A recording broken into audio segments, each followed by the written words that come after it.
तो आज हम नया चैप्टर स्टार्ट करेंगे जिसका नाम है मोशन।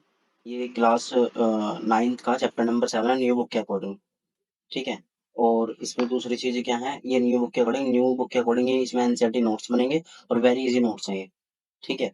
इस पूरे चैप्टर को कॉन्सेप्ट को समझेंगे और इसके साथ साथ हर कॉन्सेप्ट के साथ जो जो न्यूमेरिकल होते हैं उस टाइप के वो सारे न्यूमेरिकल हम इसमें करने वाले हैं। ठीक है। तो इसमें सबसे पहला टॉपिक जो हमारे पास आता है वो आता है हमारे पास रेस्ट। रेस्ट होता क्या है? A body is said to be in state of rest, मतलब कि बॉडी को रेस्ट वाली स्टेट में कब कहा जाता है? When its position does not change with to a reference of point. जैसे मान लो हमारे पास कोई ऑब्जेक्ट है, ये रखा हुआ है। ठीक है। ये ऑब्जेक्ट है, यहाँ पे रखा हुआ है। अब ये क्या हो रहा है, टाइम के साथ या किसी एक पॉइंट से क्या है, चेंज नहीं हो रहा, मूव नहीं हो रहा। तो इसको हम क्या कहेंगे, ये कैसी पोजीशन में है? ये रेस्ट वाली पोजीशन में, रेस्ट वाली स्टेट में है अपने ये। ठीक है। अब अब जैसे मान लो फिर आता है हमारे पास मोशन। मोशन है। मोशन क्या होता है? The phenomenon of change of position of object. अब मोशन में क्या होता है? अब जब वो ऑब्जेक्ट अपनी पोजीशन क्या कर रहा हो, चेंज कर रहा हो, कभी इस वाले प्लेस से इस वाले पे या फिर इससे इस पे ऐसे मूव कर रहा हो। ठीक है, किसी भी डायरेक्शन में मोशन हो सकता है इसका। अगर मूव कर रहा है तो वो स्टेट ऑफ मोशन में है। जैसे फैन है, फैन स्विच ऑफ है, तो अभी स्विच ऑफ है तो इसका मतलब क्या है, वो रेस्ट वाली केस में है। देन उसके बाद फिर अगर वो स्विच ऑन हो जाता है उसका, तो वो मोशन में आ जाता है, सर्कुलर मोशन घूमने लग जाता है। ठीक है। तो ये हो गया हमारा मोशन और रेस्ट। अब फिर हम इसमें समझते हैं, फिर इसमें समझेंगे टाइप ऑफ मोशन। अब टाइप ऑफ मोशन होते क्या? टाइप ऑफ मोशन होता है हमारे पास तीन टाइप के मोशन। एक सर्कुलेटरी मोशन, जिसे सर्कुलर मोशन भी बोलते हैं, जो सर्कुलर पाथ में होता है, ऐसे सर्कल वाले पाथ में होगा ऐसे। ठीक है। फिर आता है हमारे पास लीनियर मोशन, जिसको हम स्ट्रेट लाइन मोशन भी बोलते हैं, स्ट्रेट लाइन पाथ में होता है। जैसे रेल होती है ना, ट्रेन होती है, जो ट्रेन एकदम स्ट्रेट लाइन में घूमती है। ठीक है, वो होता है हमारे पास। तो इसका एग्जाम्पल ट्रेन हो गया हमारे पास। जो ट्रेन है बिल्कुल क्या होती है, वो बिल्कुल स्ट्रेट लाइन में जाती है। ठीक है, वो सीधी चलेगी, कभी मुड़ेगी नहीं, ऐसे मुड़ती नहीं है, वो बेंड नहीं होती है। और सर्कुलर मोशन क्या होता है, हमेशा सर्कल वाली फॉर्म में होगा। जैसे फैन होता है ना, फैन सर्कुलर मोशन में मूव करता है। या फिर किसी भी व्हीकल का व्हील हो गया, जो पहिया होता है वो हो गया, उसे बोलते हैं। ठीक है। फिर नेक्स्ट आता है, देखो फर्स्ट हो गया हमारा, सेकंड हो गया, थर्ड। अब हमारे पास फिर आता है ऑक्सीलेटरी मोशन या वाइब्रेटरी मोशन भी बोलते हैं इसे, जो to and fro path motion होता है। जैसे कि मान लो जो कभी आगे जा रहा है, कभी पीछे आ रहा है, इस तरीके से अगर मोशन होता है तो उसे बोलते हैं ऑक्सीलेटरी मोशन। जैसे कि वो उसमें होता है, जो मगरमच्छ वाला झूला होता है ना, जो आगे की तरफ जाता है फिर ऊंचे से फिर वापस आता है। तो जैसे पेंडुलम, जैसे वो क्लॉक है, क्लॉक के अंदर पेंडुलम होता है। ठीक है, वो क्या करता है, मूव करता है, इधर जाएगा कभी फिर इधर जाएगा। ये हो गया इसका एग्जाम्पल। ठीक है, अपनी ओरिजिन पोजीशन से क्या होता है, ये टू एंड फ्रो मूव होता रहता है। ये ऑक्सीलेटरी मोशन होता है हमारे पास। इसके एग्जाम्पल बहुत सारे हो सकते हैं, कोई भी सोच सकते हैं। ठीक है। नेक्स्ट हमारे पास क्या आता है, फिजिक्स। फिर इसमें एक नेक्स्ट टॉपिक आता है हमारे पास फिजिक्स। फिजिक्स होती क्या है?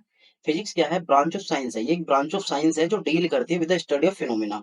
कहने का मतलब ये है, जितने भी प्रोसेस हो रहे होते हैं हमारे सराउंडिंग में, उसकी स्टडी को ही हम क्या बोलते हैं, फिजिक्स। और वही फिजिक्स क्या होती है, साइंस की ही एक ब्रांच होती है। ठीक है। अब हमारे पास आती है फिजिकल क्वांटिटीज। फिजिकल क्वांटिटीज कौन सी होती हैं? All those quantities which can be measure, जिन क्वांटिटी को हम मेजर कर सकते हैं। जैसे कि हमारे पास क्या हो गया, फोर्स हो गई, स्पीड हो गई, लेंथ हो गई। ठीक है। और वेट हो गया।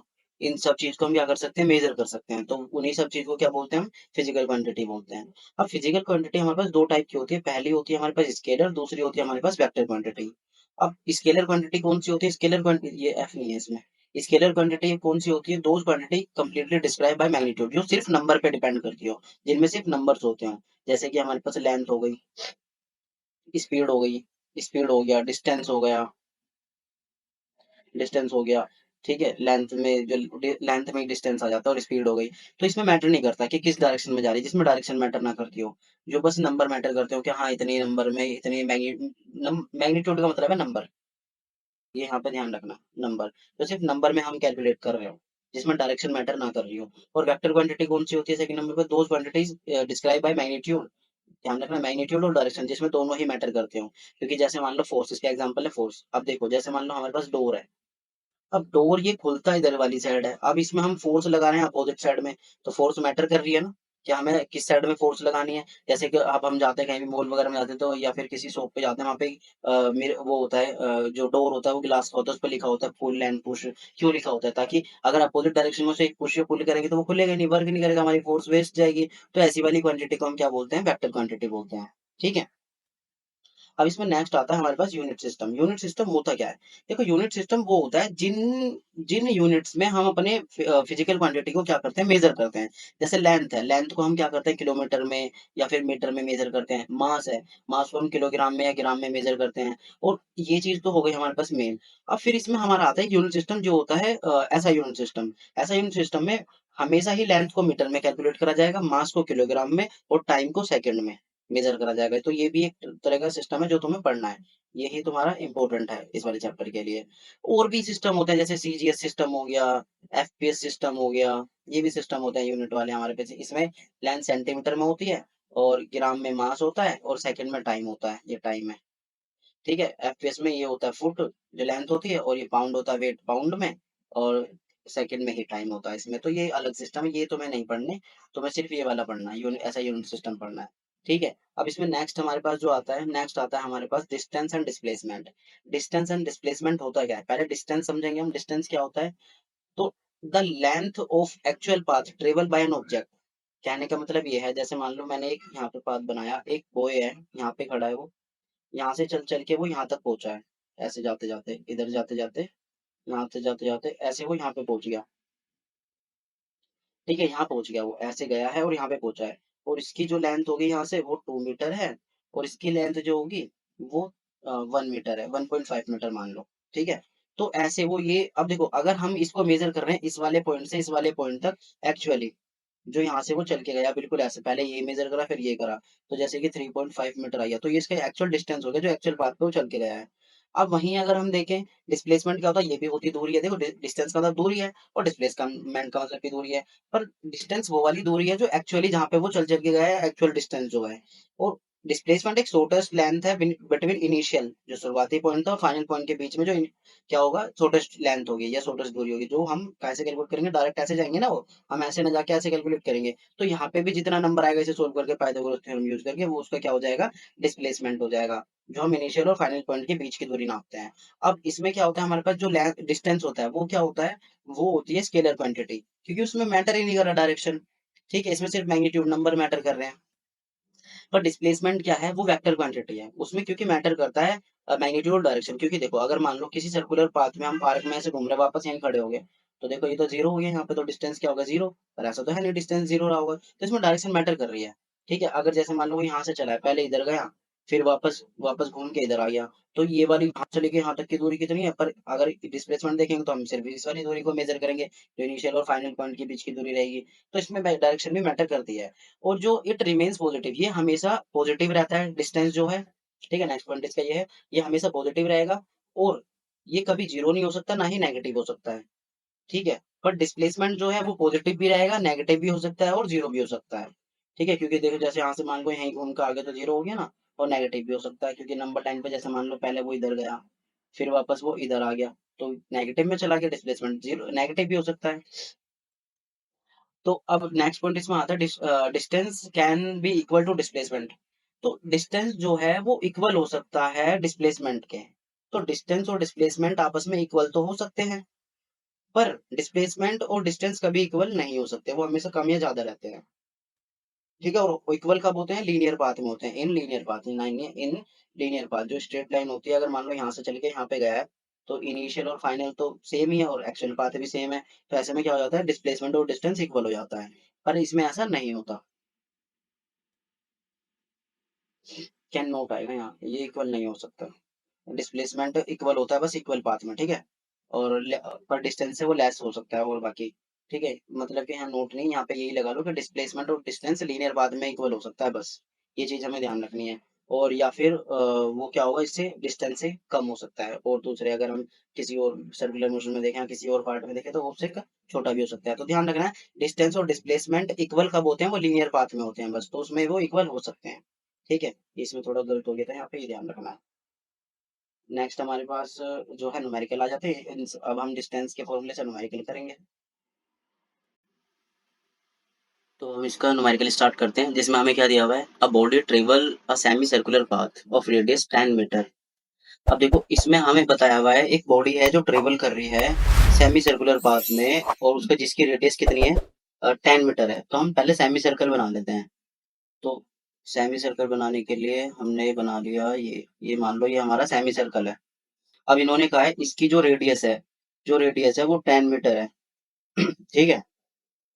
फिर इन्होंने हमसे कहा है कि अब ये जो है ए से बी तक पहुंच रहा है, ए यहाँ मान लेते हैं, बी यहाँ मान लेते हैं, ए से बी तक जा रहा है ऐसे सेमी सर्कुलर पाथ में, ऐसे मूव होता जा रहा है। ठीक है, डायरेक्शन इसकी ये है। तो इन्होंने कहा है इस मोशन में कैलकुलेट डिस्टेंस और डिस्प्लेसमेंट कैलकुलेट करना है। अब डिस्टेंस क्या होता है हमने अभी पढ़ा था, एक्चुअल लेंथ, मतलब जहां से वो चल के गया ये वाला पार्ट। तो देखो सेमी सर्कुलर का अगर ये वाली लेंथ निकालनी होती है, इसे सर्कमफ्रेंस बोलते हैं, तो सेमी सर्कमफ्रेंस हो जाएगा हमारे पास। तो इसे हम कैसे निकालेंगे, जो सेमी सर्कमफ्रेंस अगर हम निकाले, सेमी सर्कमफ्रेंस अगर हम निकालते हैं तो हमारे पास वो होता है पाई आर। ठीक है, जो पैरामीटर होता है सर्कमफ्रेंस का फॉर्मूला 2 पाई आर होता है। अब सेमी चाहिए तो 2 से डिवाइड कर दिया, ऐसे देखो ये होता है 2 से डिवाइड कर दिया, सेमी चाहिए तो हमारे पास क्या बचा, पाई आर बचा हमारे पास। फिर उसमें हमें क्या करना है, अब इसमें वैल्यू पुट कर देनी है। वैल्यू रखेंगे, रेडियस हमें गिवन दी हुई है, तो अब यहाँ पे अगर हम वैल्यू रखें तो इसमें क्या हो जाएगा हमारे पास 3.14 मल्टीप्लाई पाई की वैल्यू रखी, और रेडियस 10 है तो इसकी मल्टीप्लाई करी 1.4 मीटर आया। तो हमारे पास जो डिस्टेंस आया वो तो आया हमारे पास 1.4। ठीक है, अब हमें चाहिए डिस्प्लेसमेंट। डिस्प्लेसमेंट कैलकुलेट करते हैं, बहुत इजी क्वेश्चन है।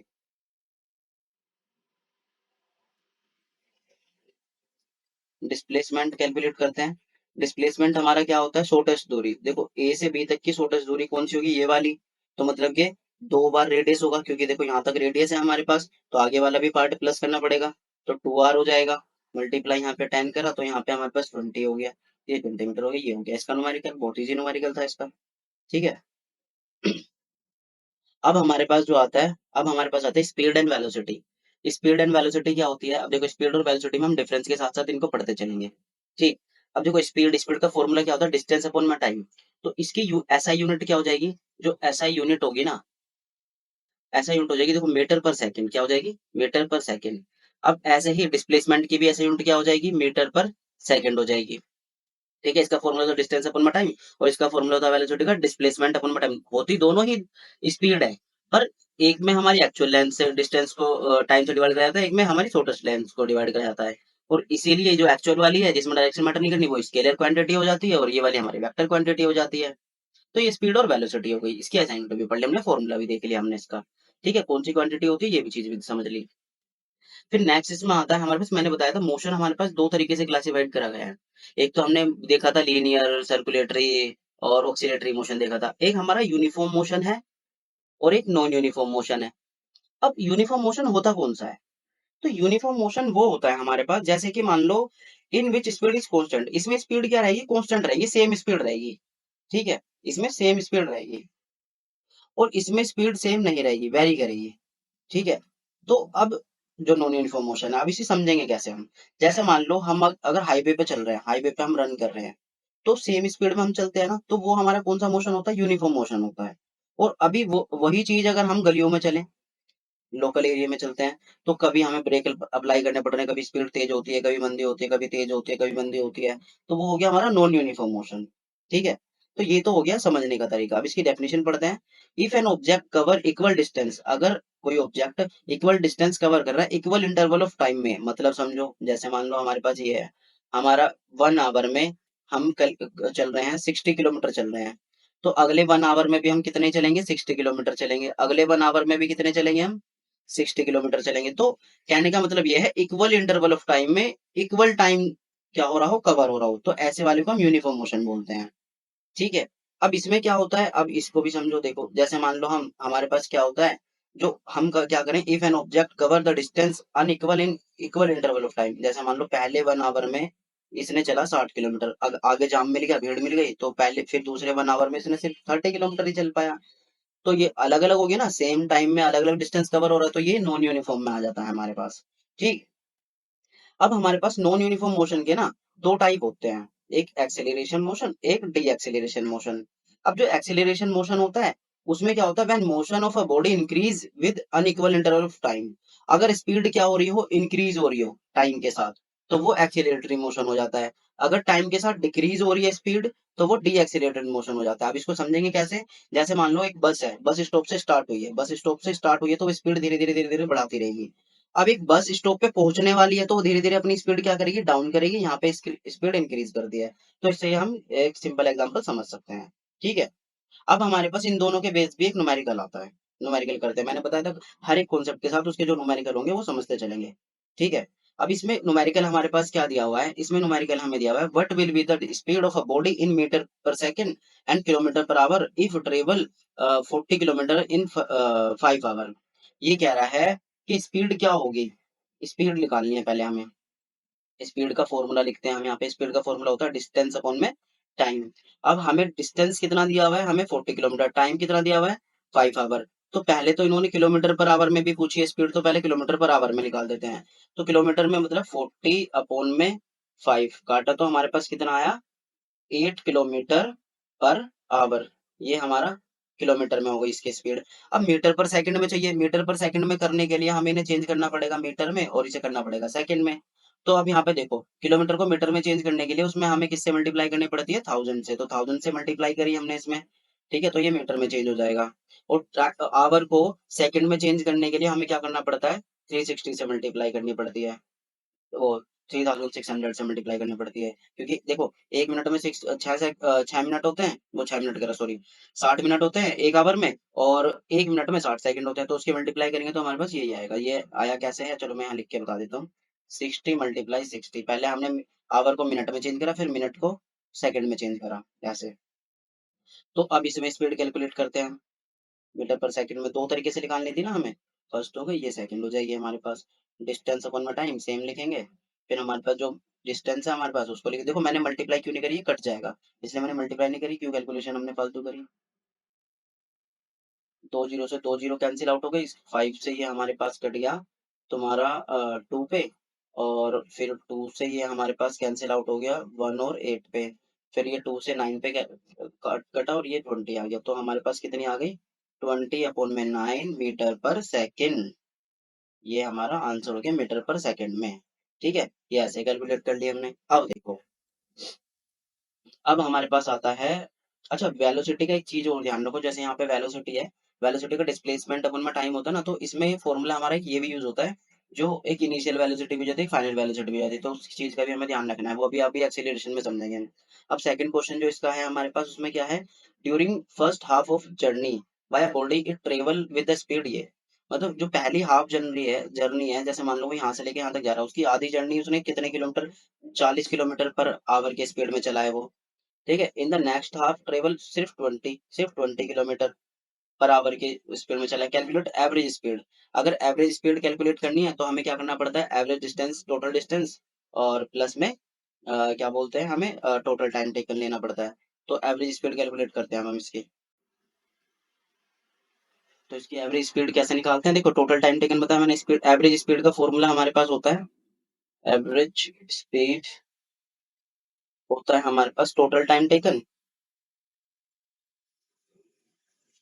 और नीचे टोटल टाइम, और ऊपर टोटल डिस्टेंस आता है, सॉरी टाइम लिख दिया ऊपर, ऊपर आएगा टोटल डिस्टेंस, और नीचे आएगा यहाँ पे total time. Total time, total distance कितना है हमारे पास, पहला 40 है, प्लस फिर नेक्स्ट हमारा 20 है। टोटल टाइम कितना, 1 आवर यहाँ है, 1 आवर यहाँ है, तो टोटल हो गया हमारे पास 2। तो इन्हें प्लस करा, 60/2 काटा तो हमारे पास आया 30 किलोमीटर पर आवर। तो एवरेज डिस्टेंस, एवरेज स्पीड कैसे निकालते हैं वो भी देख लिया, और सिंपल स्पीड कैसे निकालते हैं वो भी देख लिया, और यूनिट को चेंज कैसे करते हैं ये भी ध्यान रखना, ये इंपॉर्टेंट है, यूनिट चेंज करने के लिए आ जाती है कई बार। ये हमारा आंसर हो गया इसका। तो ये स्पीड के हमारे दोनों न्यूमेरिकल हो चुके हैं। ठीक है, अब हमारे पास आता है क्या बोलते हैं, रिटार्डेशन का। स्पीड एक हमारे पास दिया, नेक्स्ट एग्जांपल है हमारे पास, इसे समझते कैसे है। A car travelling with speed 20 kilometre per our come into rest इतने इतने में। मतलब कि वो हमारे पास देखो इसमें क्या हुआ है, स्पीड जो हुई है वो क्या हुई है, कम हुई है। अब इसमें हमें क्या करना पड़ेगा, इससे पहले हमें समझना चाहिए था एक्सीलरेशन और डी एक्सीलरेशन। एक्सीलरेशन होता क्या है, acceleration is defined as the rate of change of velocity with respect to time. देखो एक्सीलरेशन होता क्या है, वो rate of change of velocity है विद रिस्पेक्ट टू टाइम। मतलब कि वेलोसिटी की जो रेट है वो चेंज हो रहा है, या तो इंक्रीज होगा या फिर डिक्रीज होगा हमारे पास। तो एक्सीलरेशन का फॉर्मूला क्या बनता है हमारे पास, change in velocity divide by time taken. तो ऐसे यहाँ पे देख लो। अब एक्सीलरेशन में हमें ध्यान रखना है जो वेलोसिटी होती है, जो इनिशियल वेलोसिटी होती है, इनिशियल वेलोसिटी को ध्यान रखना है। जो इनिशियल वेलोसिटी होती है, ठीक है, वेलोसिटी होती है उसे बोलते हैं हम यू। और जो फाइनल वेलोसिटी होती है, फाइनल वेलोसिटी को बोलते हैं हम वी। ये चीज हमें ध्यान रखनी है। तो एक्सेलरेशन का फॉर्मूला जो होता है वो होता है हमारे पास final velocity minus u upon में टाइम, और इसको ए से डोनेट करते हैं। ये फॉर्मूला हमें याद रखना है, ये यूज होगा न्यूमेरिकल को सोल्व करने में। ठीक है, तो ये तो होता है हमारे पास एक्सेलरेशन। और इसकी एसआई यूनिट क्या होती है, इसकी एसआई यूनिट यहाँ पे लिखी नहीं है। एसआई यूनिट होती है इसकी metre per second square, metre per second square होती है इसकी ऐसा यूनिट। तो ध्यान रखना है हमें। तो एक्सीलरेशन होता है क्या, rate of change of velocity, और फॉर्मूला क्या होता है इसका, change in velocity divide by time, total time taken, या फिर हम बोल सकते हैं वी माइनस यू अपॉन में टी टी। ठीक है, अब देखो एक्सीलरेशन हो रहा है मतलब कि स्पीड हमारे पास क्या हो रही है, बढ़ रही है, उसको बोलते हैं हम एक्सीलरेशन, हमने अभी समझा था। फिर डी एक्सीलरेशन क्या होता है, अगर एक्सीलरेशन ही अगर उल्टा हो जाए, स्पीड क्या होनी हो जाए, डाउन होनी हो जाए, तो उसको हम फिर एक्सीलरेशन नहीं बोल के हम क्या बोलते हैं, डी एक्सीलरेशन बोलेंगे, डी एक्सीलरेशन या फिर रिटार्डेशन बोलेंगे। ये चीज हमें ध्यान रखनी है। तो डी एक्सीलरेशन होता क्या है, D acceleration is the opposite acceleration, इसको हम अपोजिट एक्सीलरेशन भी बोलते हैं, ये चीज हमें ध्यान रखनी है। It express as de acceleration also known as negative acceleration, इसको नेगेटिव एक्सीलरेशन भी बोलते हैं। फॉर्मूला सेम ही होता है इसका, फॉर्मूले में कोई चेंज नहीं है, फॉर्मूला इसी को याद रखो, इसी के तरीके से हम सोल्व करेंगे। बस डी एक्सीलरेशन याद रखना, डी एक्सीलरेशन क्या होता है, नेगेटिव एक्सीलरेशन बोल दो उसे, या फिर अपोजिट एक्सीलरेशन बोल दो, या फिर जब स्पीड कम होती जा रही हो उसको क्या बोलते हैं, डी एक्सीलरेशन बोलते हैं हम। ठीक है, ये चीज हमें ध्यान रखनी है। तो अब हम क्या करते हैं, हम उस वाले न्यूमेरिकल पे चलते हैं, उस न्यूमेरिकल को अब करते हैं। तो अब ये हम अब न्यूमेरिकल समझ में आएगा हमें। अब ये कह रहा है a car travelling with speed, कितनी स्पीड हमें कितनी दी हुई है, स्पीड हमें दी हुई है 20 किलोमीटर पर आवर, हमें स्पीड दे दी है, कम रेस्ट, रेस्ट में आइए कितने सेकंड में, टाइम कितना दे दिया हमें, टाइम हमें दे दिया 0.5 आवर्स। ठीक है, what will be the retardation, retardation क्या होगा इसका, ये बताना है। अब देखो इन्होंने हमें क्या बताई है कि स्पीड इतने से वो रेस्ट पे आई है, रेस्ट का मतलब जीरो, जीरो स्पीड पे आई है, जीरो जीरो किलोमीटर। तो इसकी जो फाइनल वेलोसिटी होगी यहाँ पे रिटार्डेशन में क्या होगा, फाइनल वेलोसिटी हमेशा जीरो होती है, जीरो किलोमीटर पर आवर, क्योंकि किलोमीटर पर आवर में है ना। ठीक है, इसलिए। और अब शुरुआती स्पीड यहाँ पे हम क्या मानेंगे, यू क्या मानेंगे, 20 मानेंगे। तो यहाँ पे हमारा 20 क्या हो गया, 20 किलोमीटर पर आवर जो हो गया वो हो गया हमारे पास यू।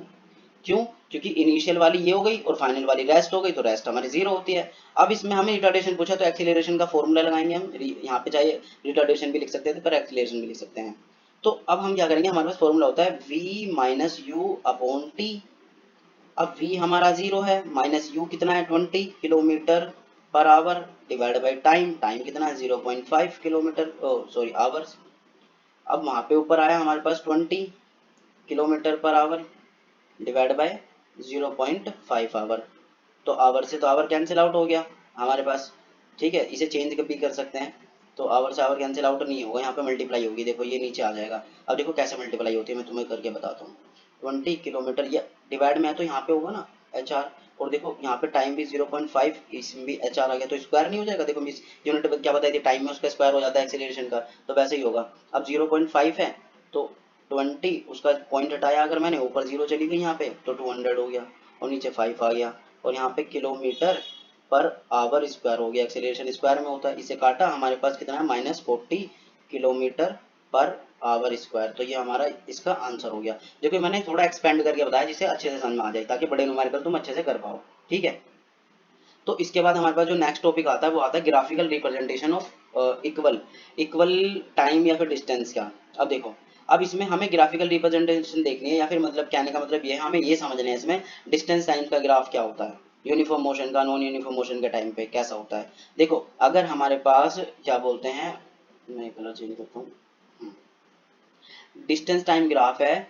अगर पहला केस क्या है, डिस्टेंस टाइम ग्राफ में हमारे पास एक होता है यूनिफॉर्म मोशन। अगर यूनिफॉर्म मोशन है तो उसमें कैसा ग्राफ बनेगा, देखो यूनिफॉर्म मोशन में क्या होता है, यूनिफॉर्म मोशन होगा जितना स्पीड, जितना हमारा टाइम बढ़ रहा है उतनी स्पीड बढ़ रही है, जितना टाइम बढ़ रहा है उतनी स्पीड बढ़ रही है, जितना टाइम बढ़ रहा है उतनी स्पीड बढ़ रही है, जितना टाइम बढ़ रहा है उतनी स्पीड बढ़ रही है। तो ये होता है हमारे पास distance time graph uniform motion में। नीचे हम टाइम लिखते हैं और यहाँ पे डिस्टेंस लिखते हैं, और इसका ऐसा बिल्कुल 45 डिग्री पे इसके कर्व बनती है, जिससे पता लगता है हमारे पास यूनिफॉर्म स्पीड हो रही है, यूनिफॉर्म मोशन हो रहा है। क्यों? क्योंकि जितना ही टाइम इंक्रीज होगा, जैसे जैसे टाइम बढ़ेगा वैसे वैसे क्या होती जाएगी, इसमें डिस्टेंस भी बढ़ता जाएगा। फिर इसमें बी आता है हमारे पास नॉन यूनिफॉर्म मोशन में। नॉन यूनिफॉर्म मोशन हमारे पास दो तरीके से हो सकता है, या तो टाइम के साथ स्पीड क्या हो रही है, इंक्रीज हो रही है, तो कर्व ऊपर की तरफ जाएगी, ऐसे जाएगी। अगर देखो दूसरा, अगर हम देखें, अगर टाइम के साथ यहाँ पे डिस्टेंस लिख दें, यहाँ पे टाइम लिख दें, अगर टाइम के साथ स्पीड क्या हो रही है, कम हो रही है, अगर टाइम के साथ स्पीड कम हो रही है, स्पीड या फिर डिस्टेंस कम तो होता नहीं है, स्पीड कम होती है, टाइम के साथ स्पीड क्या हो, कम हो, नॉन यूनिफॉर्म मोशन में स्पीड कम भी हो सकती है। तो हमारे पास क्या होता है, टाइम ज़्यादा लगता जा रहा है और डिस्टेंस क्या है उसमें उतनी स्पीड से नहीं बढ़ रहा, तो वो भी चेंजेस आ सकते हैं इसमें। फिर आता है हमारे पास क्या बोलते हैं, रेस्ट वाला। रेस्ट में हमारे पास क्या होता है, जब रेस्ट में बॉडी होती है तो टाइम बढ़ता है, सिर्फ क्या होता है, टाइम बढ़ता है, डिस्टेंस नहीं बढ़ता, क्योंकि एक जगह स्टॉप है तो टाइम तो बढ़ेगा, टाइम तो रुकेगा नहीं, पर डिस्टेंस उसमें नहीं इंक्रीज होगा। तो उसका ग्राफ ये होता है, रेस्ट का ग्राफ ऐसा बनेगा, और नॉन यूनिफॉर्म मोशन का ग्राफ ऐसे बनेगा, जो ऊपर की तरफ जा रहा होगा ऐसे कर्व बन के, और एक यूनिफॉर्म मोशन में हमारे पास स्ट्रेट लाइन बनेगी ऐसे वाली 45 डिग्री पे। तो ये हमें ये ध्यान रखना है। तो ये डिस्टेंस टाइम ग्राफ था, वेरी इंपॉर्टेंट है, पेपर में न्यूमेरिकल में भी पूछा जा सकता है, और क्या बोलते हैं एमसीक्यू में भी पूछा जा सकता है कि डिस्टेंस टाइम ग्राफ होता कैसा है। और ये भी तीनों ही बनाने के भी पढ़ सकते हैं, क्वेश्चन भी आ सकता है इसका। ठीक है। तो नॉन यूनिफॉर्म वाले में ध्यान रखना, उसमें स्पीड क्या बोलते हैं, टाइम के साथ डिस्टेंस बढ़ भी सकता है, और टाइम के साथ जैसे डिस्टेंस कम तो होगा नहीं, पर ये होगा कि एक तरीके से स्पीड बढ़ेगी तो डिस्टेंस तेजी से बढ़ेगा। और एक बार ऐसा होगा, चलो इसको ऐसा ना बना के ना हम ऐसे करते हैं, इसको रफ कर देते हैं, हम इसको ऐसे करते हैं, कर्व इसकी थोड़ी डाउन कर देते हैं। जैसे मान लो ये ऐसे जा रहा है, टाइम ज़्यादा बढ़ रहा है पर डिस्टेंस कम बढ़ रहा है, तो ऐसे टाइम पे मतलब क्या है, इसकी स्पीड कम है।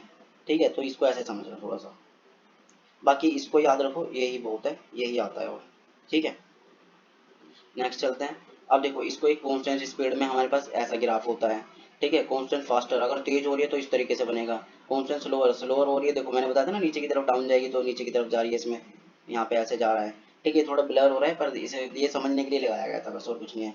जब अगर रेस्ट पे है तो एकदम टाइम बढ़ेगा, डिस्टेंस नहीं बढ़ेगा, अपने एक पॉइंट पे ही रहेगा। ठीक है, कमिंग क्लोजर अगर क्या बोलते हैं, धीरे धीरे वो डाउन जा रही है उसकी, तो क्लोजर आता जाएगा, टाइम उसका क्या है, टाइम भी इधर है पर स्पीड नहीं बढ़ रही उसकी। ठीक है, एक्सेलरेशन स्पीड बढ़ रही है तो देखो कर्व बताया था ना, स्पीड बढ़ेगी तो कर्व बनेगा, एक्सेलरेशन हो रहा है तो ये थोड़ा सा ध्यान रखना है, इस तरीके से भी इसके ग्राफ बन सकते हैं, बाकी वो जो मैंने बताया वो ध्यान रखना है।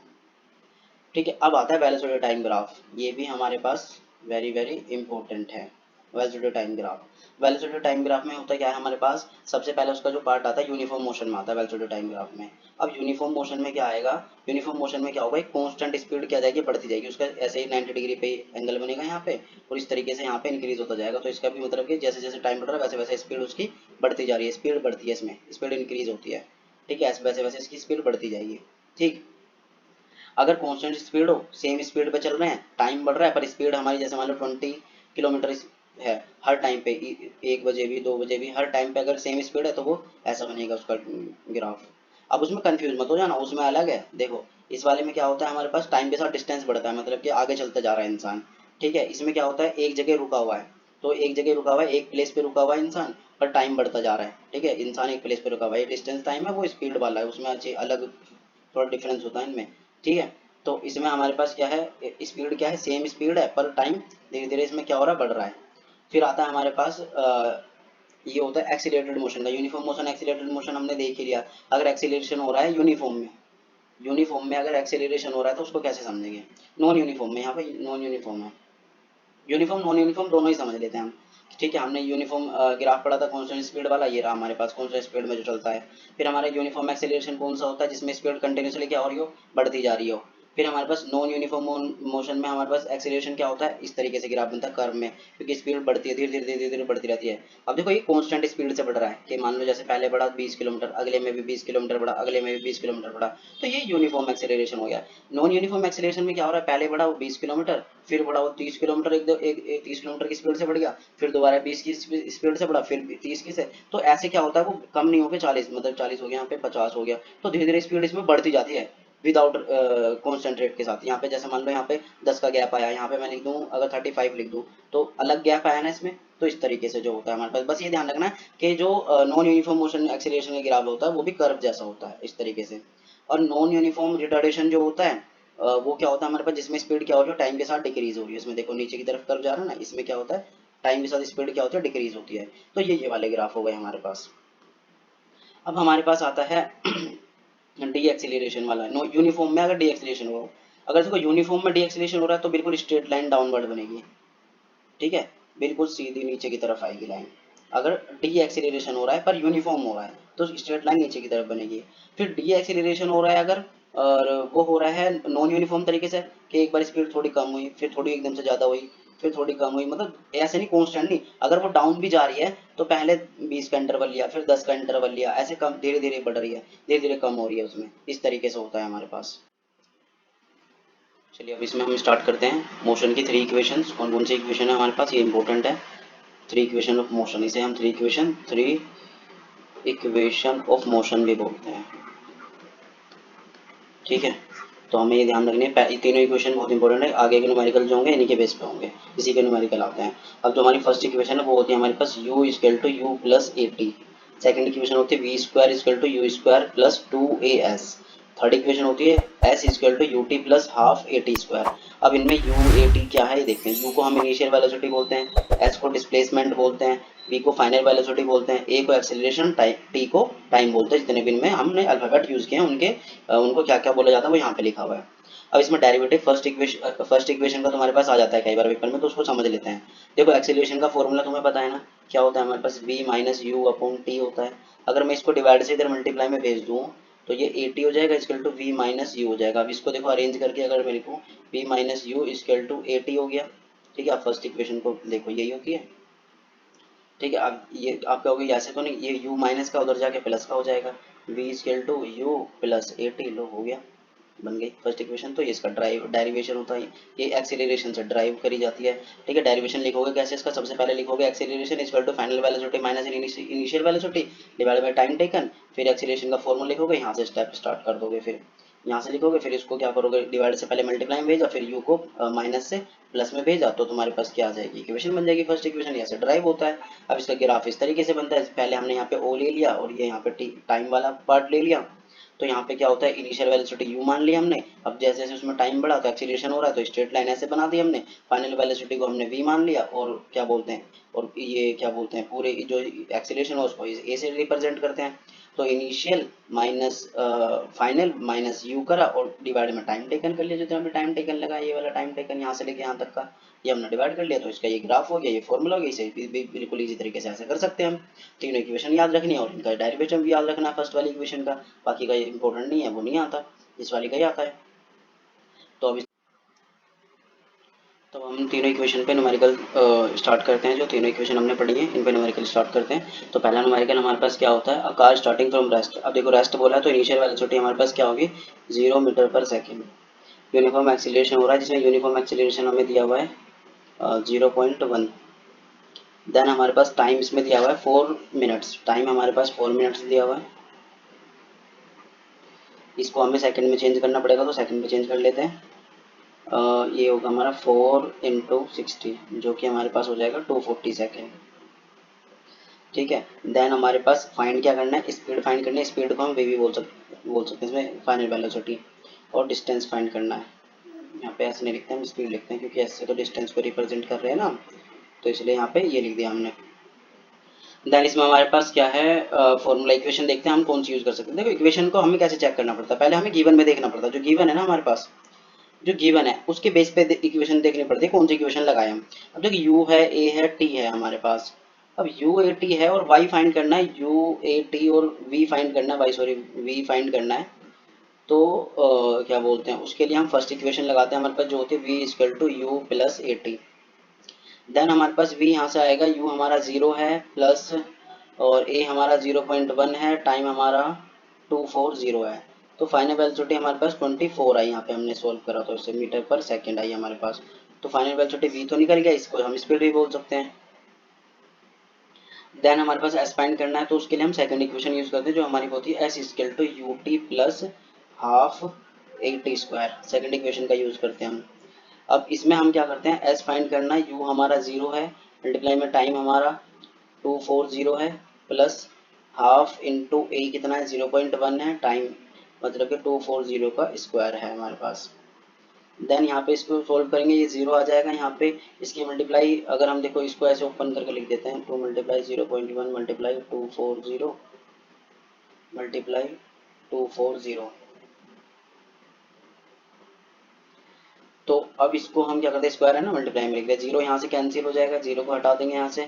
तो इसको हम पहले एक को ब्रेक कर लेते हैं, ये हमारे पास आएगा 120, और इसकी इसमें मल्टीप्लाई करिए, हमारे पास 24 पॉइंट है ना, पॉइंट हट गया यहाँ से, और मल्टीप्लाई में 120। अब इसकी इसमें अगर मैं मल्टीप्लाई करता हूँ तो आता है हमारे पास क्या बोलते हैं 2880 मीटर पर सेकेंड। ठीक है, अच्छा किलोमीटर में आएगी ना, मीटर में, सेकंड नहीं आएगा, इसमें टाइम आएगा सिर्फ। तो यहाँ से टाइम हटा दो, तो बस मीटर में डिस्टेंस है, डिस्टेंस मीटर में होता है। तो ठीक है, अब नेक्स्ट न्यूमेरिकल स्टार्ट करते हैं। नेक्स्ट हमारे पास क्या है, the brake apply to a car. एक कार में एक ब्रेक अप्लाई करेंगे, जैसे मान लो कार मूव कर रही है यहाँ से, और उसमें ब्रेक अप्लाई करें जिसमें डी एक्सीलरेशन हुआ माइनस का 6 मीटर पर second square, opposite direction of the motion. ठीक है, तो अब डी एक्सीलरेशन को जो एक्सीलरेशन दिया होता है उसे माइनस में लिखते हैं हम हमेशा। फिर इसमें टाइम जो लगा है, रिक्वायर्ड टाइम, टाइम कितना लगा है, 2 सेकंड लगा है इसको करने के लिए। To stop after brake apply, तो फाइनल वेलोसिटी इसमें क्या हो जाएगी, 0 हो जाएगी मीटर पर सेकंड, क्योंकि फाइनल में क्या हो रहा है, रुक रही है कार वहाँ से। तो इनिशियल हमें नहीं पता इसमें इनिशियल कितनी है। Calculate distance travel by the car during the time, अब इस टाइम में डिस्टेंस यहाँ से लेके यहाँ तक का डिस्टेंस कितना है ये बताना है। तो अब इसमें हमें क्या एस निकालना है, देन हमारे पास अब यू भी निकालना पड़ेगा, क्योंकि यू भी नहीं पता, इनिशियल हमें वेलोसिटी नहीं पता, तो वो भी निकालना पड़ेगा। तो अब उसकी हेल्प से हम क्या करते हैं, पहले हम देखते हैं फर्स्ट इक्वेशन यूज करते हैं, वो होती है हमारी v equal to u plus 80। अब हमारे पास v यहाँ पे 0 है, u हमारा इनिशियल वेलोसिटी दी है, इन्होंने नहीं दी, बस एक्सेलरेशन दिया हुआ है। ठीक है, इनिशियल वेलोसिटी यहाँ पे निकालनी है, प्लस एक्सेलरेशन हमारे पास -6 है, टाइम हमारे पास कितना है, टाइम लगा है इसे 2 सेकेंड 2। तो यहाँ से इसे निकाला, अगर हम देखो इसे माइनस से इधर प्लस में ले आएंगे तो ये आ जाएगा इधर का 6 मल्टीप्लाई 2 मतलब 12। तो u हमारे पास कितना आया, 12 मीटर पर सेकेंड। ठीक है, तो ये हमारे पास आ गया, इनिशियल वेलोसिटी आ गई हमारे पास। अब हमें s चाहिए, s निकालने के लिए वही u t plus half a t square ये लगाते हैं। u हमारे पास कितना है यहाँ पे 12 मल्टीप्लाई में टाइम कितना है हमारे पास 2 सेकेंड, प्लस हाफ इंटू ए कितना है हमारे पास -6, टाइम हमारा 2 का स्क्वायर मतलब 2 मल्टीप्लाई 2, 2 से 2 कैंसिल आउट हो गया, यहाँ पे हमने मल्टीप्लाई करी, यहाँ पे 24 आया, देन हमारे पास यहाँ पे मल्टीप्लाई करी माइनस का 12 आया। तो डिस्टेंस हमारे पास कितना हो गया, यहाँ पे हमारे पास 12 मीटर हो गया। तो ये हमारा आंसर हो गया। इस न्यूमेरिकल को इस तरीके से करना था। तो इसमें हमें यही ध्यान रखना है कि अगर हमें न्यूमेरिकल करना है तो पहले जो गिवन दिया हुआ है उसे लिखेंगे, उसे लिखने के बाद फिर देखेंगे हम कौन सी इक्वेशन में वैल्यू रख के हम आंसर अपना फाइंड कर सकते हैं। ये सबसे बेस्ट तरीका है इसको न्यूमेरिकल को करने का। ठीक है, तो हमने न्यूमेरिकल इन वाली इक्वेशन का हमने न्यूमेरिकल भी कर लिया है और पूरा चैप्टर को अच्छे से समझ भी लिया है। अब बाकी अब इसकी नेक्स्ट जो वीडियो आएगी वो आएगी हमारे पास क्या बोलते हैं इंपॉर्टेंट क्वेश्चंस की, वो हम बाद में करेंगे।